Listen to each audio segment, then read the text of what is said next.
Good morning, and thank you for joining me for the presentation. It seems like the audio cable has not made it here to Kenya yet, and the lapel mic is not working, so we're using the built-in mic. Sorry for that, I hope it's clear enough. This is Batian, the summit of Mount Kenya.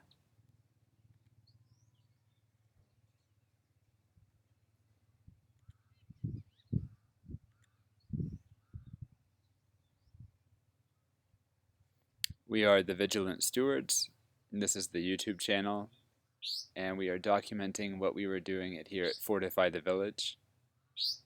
And this whole slideshow is just basically a bird's eye view and a graphic summary of the bones of how we're set up here.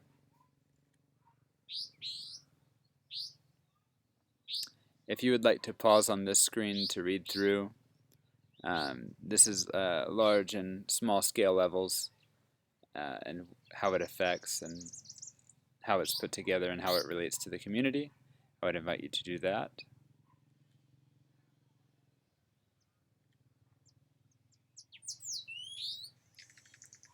Okay, so if you're like my wife and you need directions and arrows for everything, I've left directions throughout the slideshow so nobody gets lost. This is an outline of our working zone.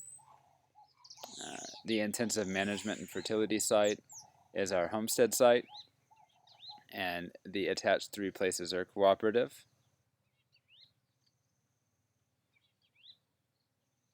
Let's get started here at the primary site that holds our house and our compost system and really the core of the fertility. It's going to be right here, and let's dive in. So the black and white boxes are the entrances. The one with the African continent is the main gate. The one with the arrow is the access gate. Let's start at the main gate. So you have the orchard just above the main gate. It's to the right when you're coming in. And that's going to demonstrate this entropic agroforestry on how to grow dynamically like that. You have parking and the house. If you look in the middle of the property where the red is and the X's are, it's the areas that we are not permitted by the landlord to use for growing. There's a large event space that he has here, and he's in love with his zebra grass from South Africa. So we're able to use that for grazing and biomass production for our compost and mulch, but nothing else.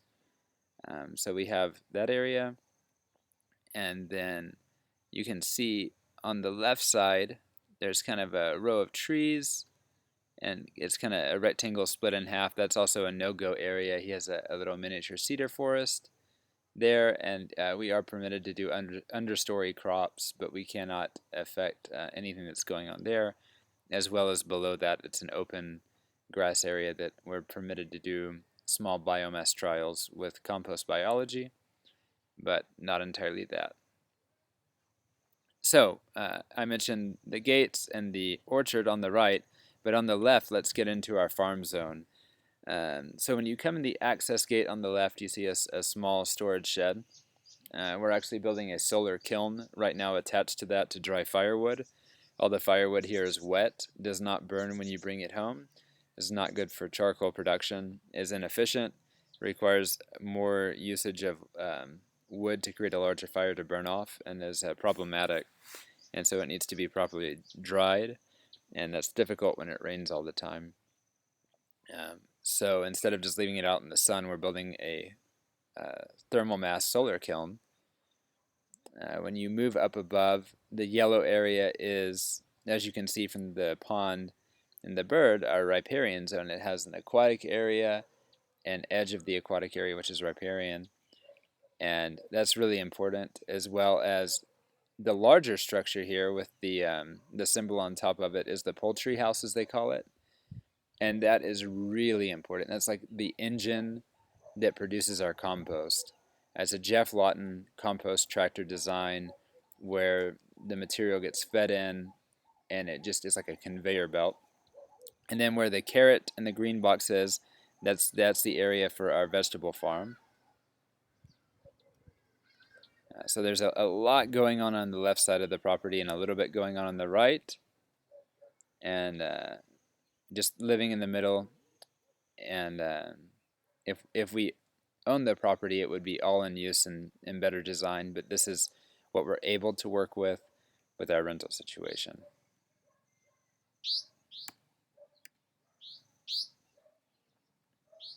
Okay, so I mentioned our fertility engine. This is a look at the poultry house, and it's actually almost finished now in the picture. It was still being worked on. We had to renovate it. But that's where we generate all of our compost, all of our biology, our compost tea, where our ducks and our hens, where they do their work.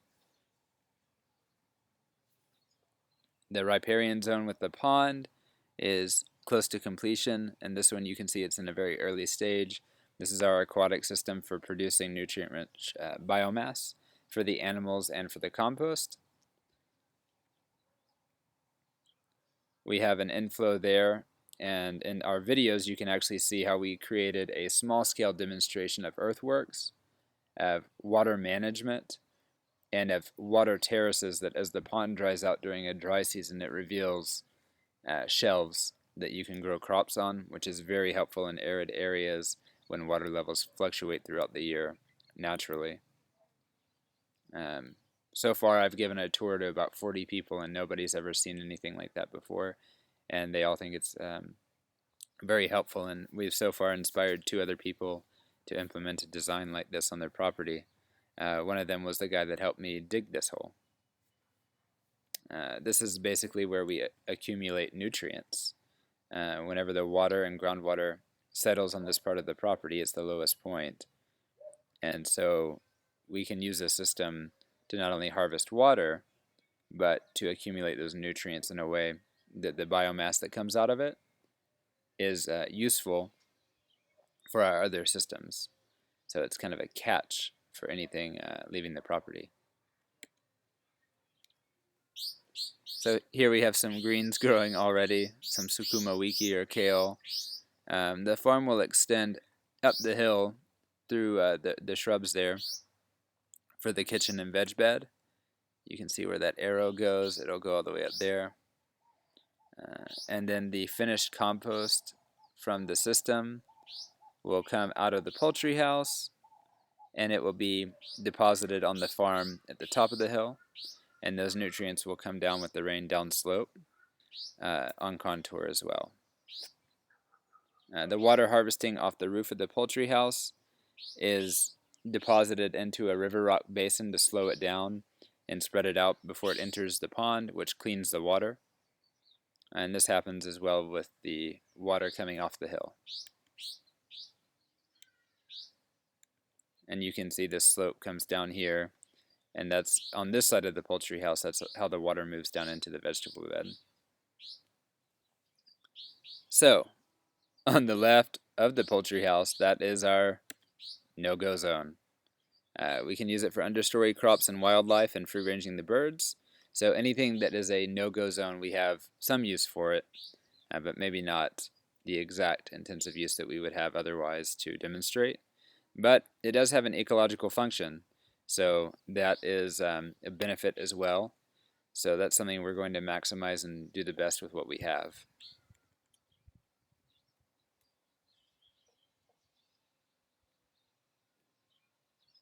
Okay.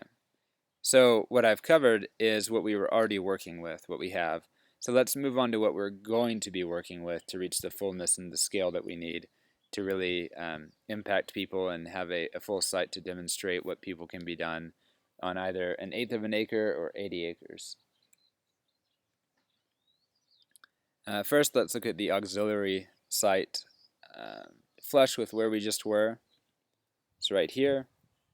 It will be used for aquatic demonstration, biomass production, bamboo, attracting beneficials, strong support of our compost lab, as well as something that I've designed, which is really good.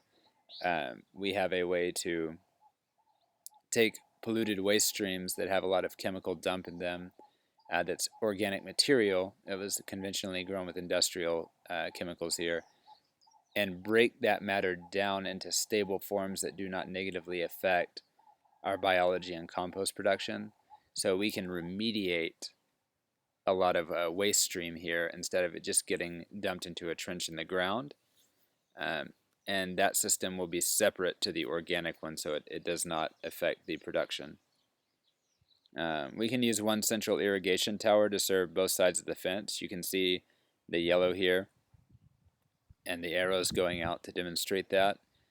We can also use some of the street runoff water into the aquatic area at the front of the property and utilize that resource that's currently creating problems on the roads to actually create biomass or timber, building materials out of bamboo, reed grasses that are really good for mulches or compost or bedding for chickens, just taking a problem and turning it into a solution.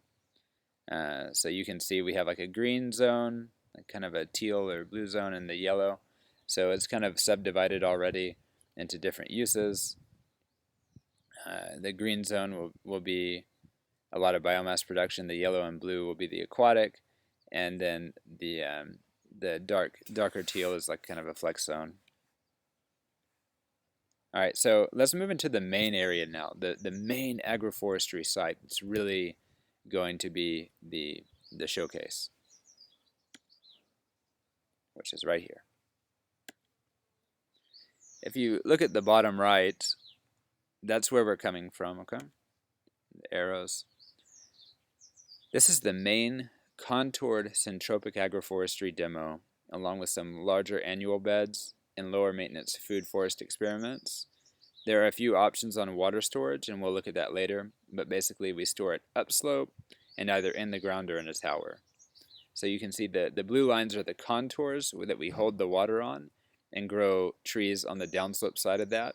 Right now water gushes off the land as fast as it can, it's channeled off, and it's not being used, but we can be stewards of that water in a much better way. Speaking of water, let's go further up the watershed to hopefully a site that we will be able to use as well, and that's right here. This property feeds the one below where the food forest is going to be, and this is a critical spot to showcase how much water can be soaked into and stored underground for use. We can also share these two plots with one irrigation tower if we need to, but you can see the contour lines coming in here. So let me demonstrate that. So that's basically the contour of the land, those blue lines, and we will infiltrate the water into that, and it will feed into the acre below.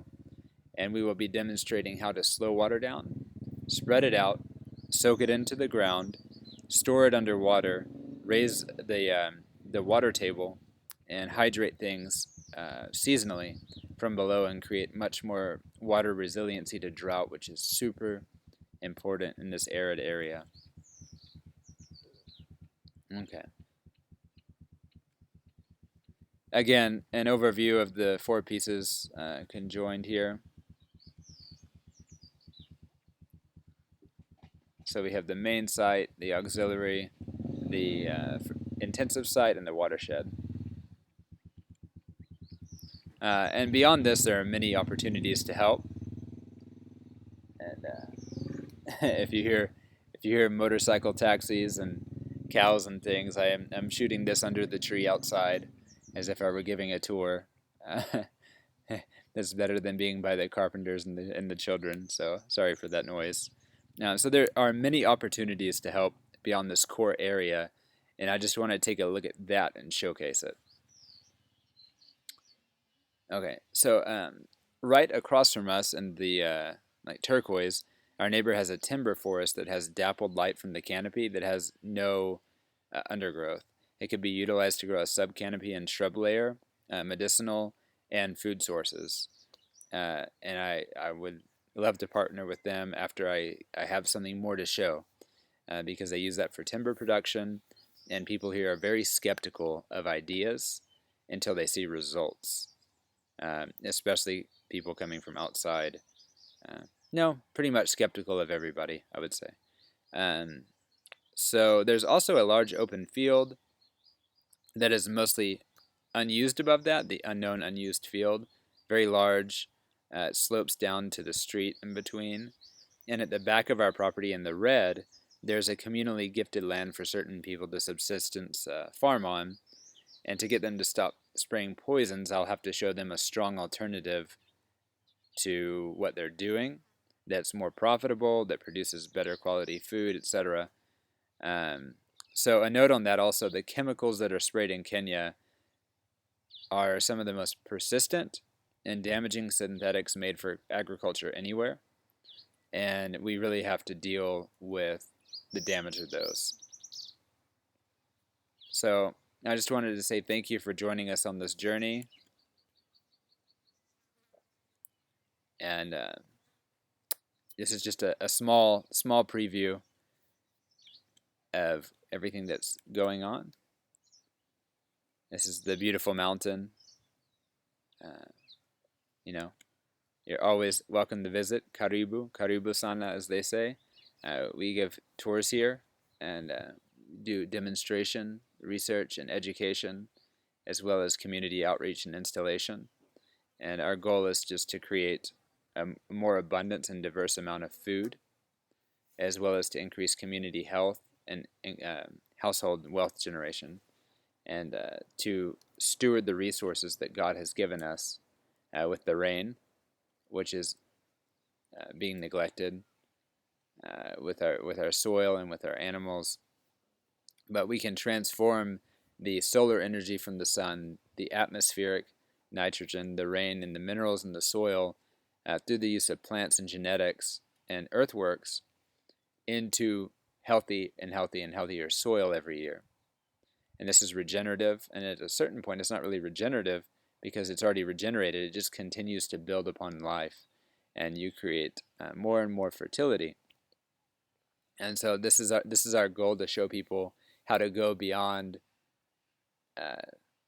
neutral, how to go beyond regenerative, to actually just really foster life in a way that is in alignment with biblical design of our Creator, of what God put us on this earth to do originally, and how we're understanding how to work with nature and how to work with different plants and things to do this.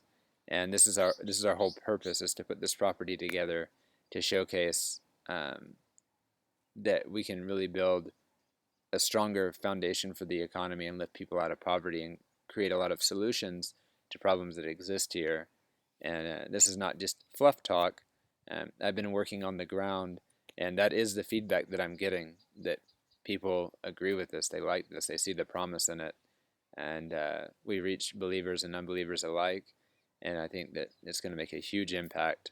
And we're just praying that we would gather together with partners that can see this promise, and to make this happen, and to create a very compelling case here for doing things this way, and actually help people get started. Not just teach them, but I go there to their properties, and I help them design it. I help them get it started, think through everything, problem solve, and get to the point that in a year or two, their site is no longer just a monoculture of maize and maybe some greens that are just grown in lines without mulch or anything, but actually develop into a naturally abundant ecosystem that's pumping out food and generating soil, as opposed to depleting it with every harvest. So yes, again, as I said, karibu sana, welcome. We love visitors, and so this is what we're here doing, and we hope to see you all here one day. Asante.